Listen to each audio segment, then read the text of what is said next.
Assalamualaikum warahmatullahi wabarakatuh.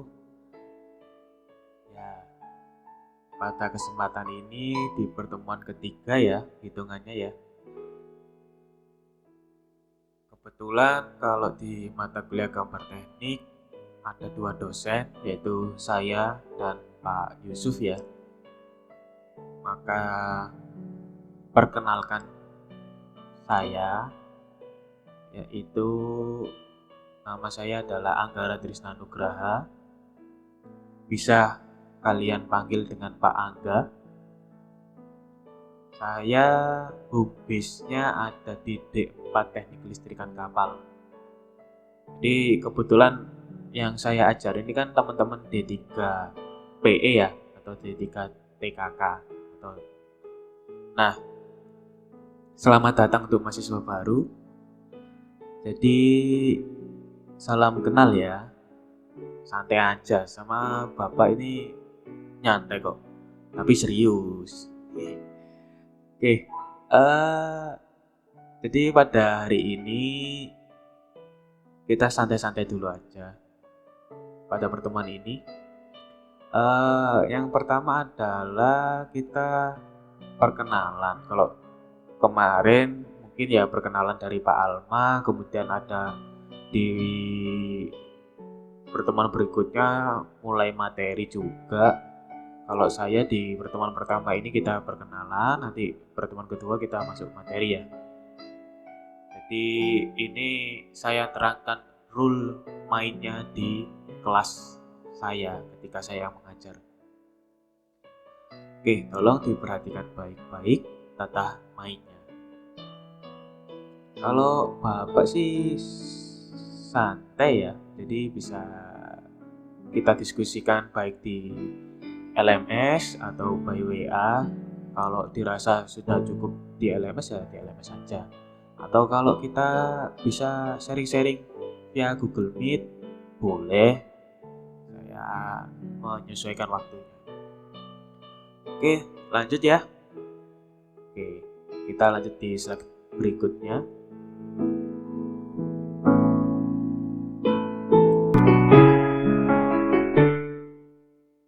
Oke, ini saya, penampakan saya. Ya, kalau kalian nanti bisa melaksanakan kuliah secara daring, tatap muka di kampus, kalian bisa menemui saya. Ya, ruangan saya berada di gedung T, lantai 2, atau bisa disebut dengan T205. Itu maksudnya gedung T lantai 2 nomor 205.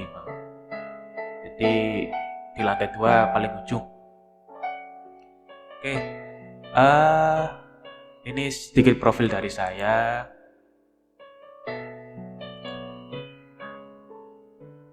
Ya, ini nama saya Anggara Trisna Nugraha, bisa dipanggil Angga. Kelahiran saya Gresik 7 November 93 ya. Ya dibilang muda ya muda, dibilang tua ya tua. Kalau ditanya sudah menikah ya saya sudah menikah, baru punya istri satu ya selamanya satu.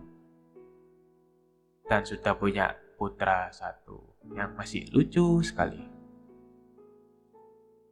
Oke, ini saya dulu SD-nya di SD Nadatul Ulama 1 di Gresik. Kemudian SMP-nya di SMP Negeri 2. Kemudian SMA Negeri 1 Manyar. Dan S1-nya saya di Jember, Teknik Elektro. Tapi di Jember itu sudah ada konsentrasi atau peminatan bidang. Nah, peminatan bidang ini saya ngambil elektronika dan sistem kendali, jadi arus lemah dan proses kontrolnya seperti itu. Oke, kemudian saya kuliah lagi di S2-nya yaitu Teknik Elektro di bidang konsentrasi Teknik Sistem Pengaturan di ITS. Jadi ya alhamdulillah selama kuliah berhasil lulus dengan tepat waktu. seperti itu. Oke, untuk tips dan triknya kita bisa ngobrol-ngobrol di lain waktu ya. Oke, yang penting semangat, jangan nyerah. Ya, kehidupan perkuliahan berbeda dengan kehidupan waktu sekolah. Kalau kuliah ya terserah kalian mau lulus kapan, mau selesai kapan, ya kalian yang menentukan jalan hidup kalian. Oke ya. Jadi semangat, hadapi aja. Slow tapi serius. Oke, lanjut ya.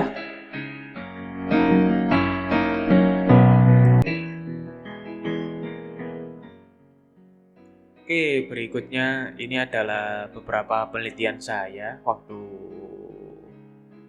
saya mau lulus S1 itu. Saya penelitiannya berkaitan dengan design of water purification technology atau alat pemurni air secara otomatis.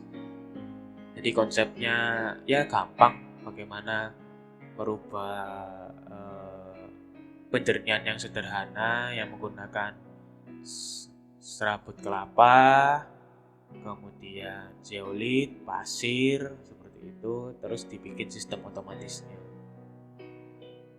Oke ya, berikutnya saya di S2 saya penelitiannya mengambil tentang quadcopter. Jadi kebetulan saya fokusnya di robotik dan aeronautik, tapi fokusnya lagi di bidang pesawat. Nah, kebetulan saya kemarin mengambil tesis berkaitan dengan quadcopter. Ini konsepnya adalah bagaimana quadcopter bisa mengikuti jalur yang sudah ditentukan. Iya, jadi kayak kalian di Gojek atau Grab kalau order mau kemana. Nah, itu kan bisa kelihatan dong si jalurnya untuk Gojek menuju titik awal sampai titik akhir, tetapi posisi Gojeknya di mana. Nah, itu nanti gimana caranya si Gojek bisa masuk ke jalur yang sudah ditentukan untuk mencapai target yang ditentukan, seperti itu ya. Untuk sharing-sharing, ya kalian boleh sharing-sharing. Bisa, Pak, kayaknya saya sudah mau kepikiran mau ngambil judul TA apa. Ya, monggo silakan. Bapak sangat senang sekali diajak untuk sharing tentang ilmu-ilmu seperti ini. Mungkin kalian ada ide apa, mungkin saya bisa mengarahkan. Oke, lanjut.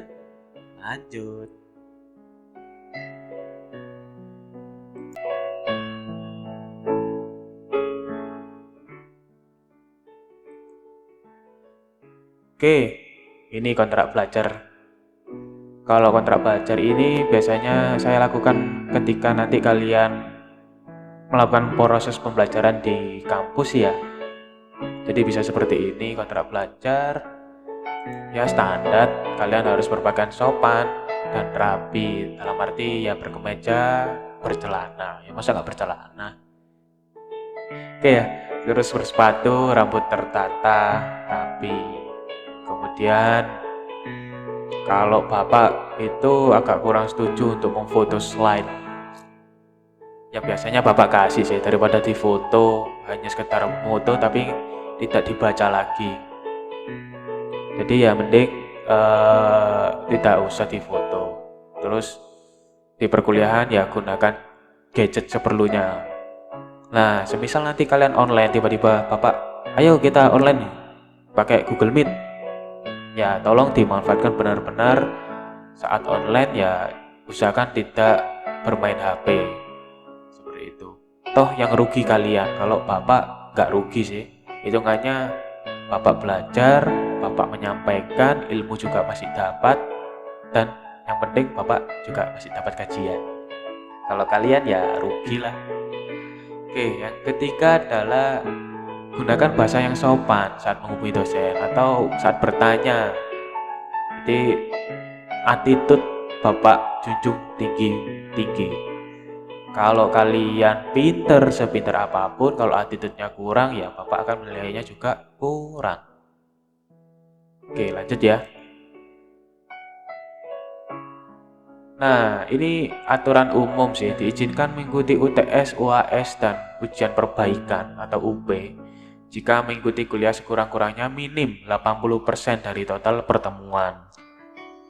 Nah, kalau di bawah itu biasanya nggak boleh ikut UTS atau UAS. Jadi tolong diperhatikan kehadirannya ya, seperti itu.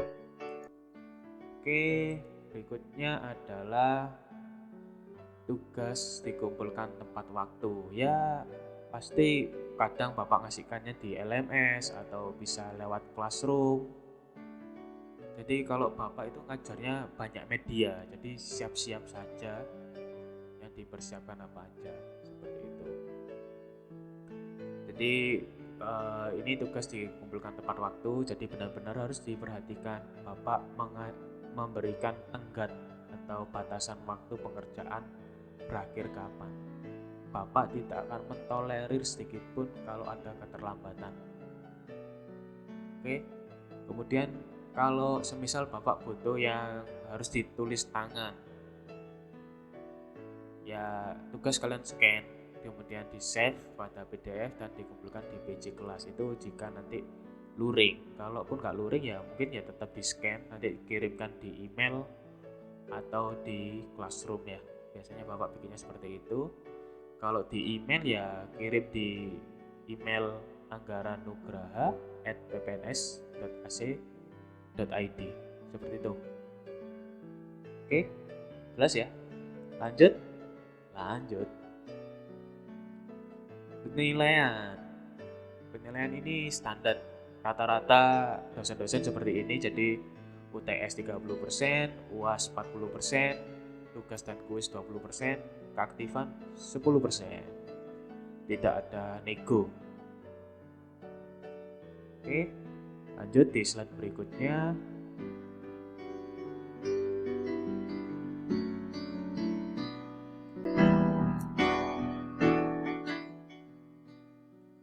Oke, ini etika menghubungi dosen melalui telepon genggam. Jadi, ya Bapak mengingatkan ya, karena ini sudah era digital, terkadang attitude kurang diperhatikan, jadi Bapak ingatkan lagi ya, perhatikan kapan waktu yang tepat. Hindari jam malam, terlalu larut atau terlalu pagi ya, tolong dihindari. Karena ada beberapa dosen yang kurang suka dihubungi seperti itu. Daripada nanti kalian jadi catatan, seperti itu ya. Kemudian yang kedua adalah ucapkan awali dengan salam atau sapaan yang baik dan sopan seperti itu. Dan ucapkan maaf. Mohon maaf Pak mengganggu waktunya, atau mohon maaf Pak apakah saya bisa menghubungi, seperti itu ya. Jadi ya tata etikanya diperbaiki, tolong dijaga seperti itu. Kemudian adalah bagaimana kalian memberikan info, dalam arti dosen itu kan mahasiswanya banyak, nggak mengajar kalian saja, nggak mengajar di angkatan kalian saja. Ya tolong, semisal nama saya Putri, mahasiswa administrasi negara angkatan 2016. Atau kalau kalian semisal nama saya Bagus, D3PE, kelas A, seperti itu ya. Mohon maaf Pak, saya Bagus, kelas D3PE, kelas A, izin bertanya. Seperti itu bisa. Oke ya, tolong diperhatikan. Kemudian gunakan bahasa yang umum dan mudah dimengerti.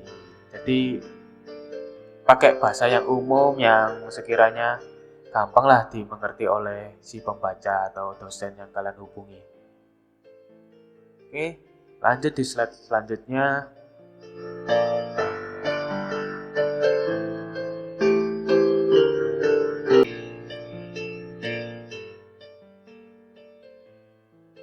Oke, tulisan pesan dengan singkat dan jelas. Contoh, saya memerlukan tanda tangan atau Bapak Ibu di lembar pengesahan saya. Jadi to the point. maunya apa, perlunya apa, langsung to the point, tidak bertele-tele. Kemudian diakhiri dengan ucapan terima kasih dan salam. Ya, jadi attitude benar-benar dijaga. Kalau di Bapak, etika, attitude itu benar-benar Bapak junjung tinggi. Jadi sepintar apapun kalian, kalau etika dan attitude-nya kurang, Bapak akan menilainya juga kurang. Seperti itu. Oke, jelas? Kalau jelas, lanjut.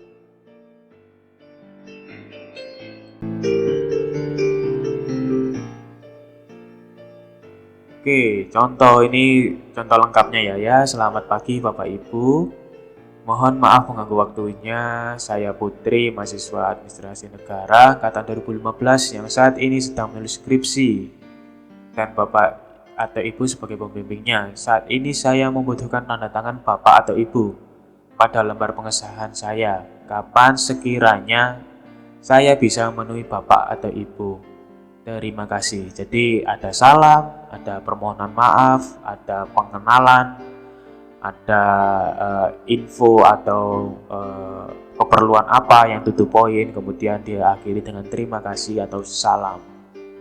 Jadi seperti itu teman-teman. Ya ada terkadang itu dosen kurang bisa menerima dengan WA kalian yang kurang jelas atau kurang sopan dalam perkataannya sehingga salah terima. Seperti itu, tolong dijaga, hati-hati.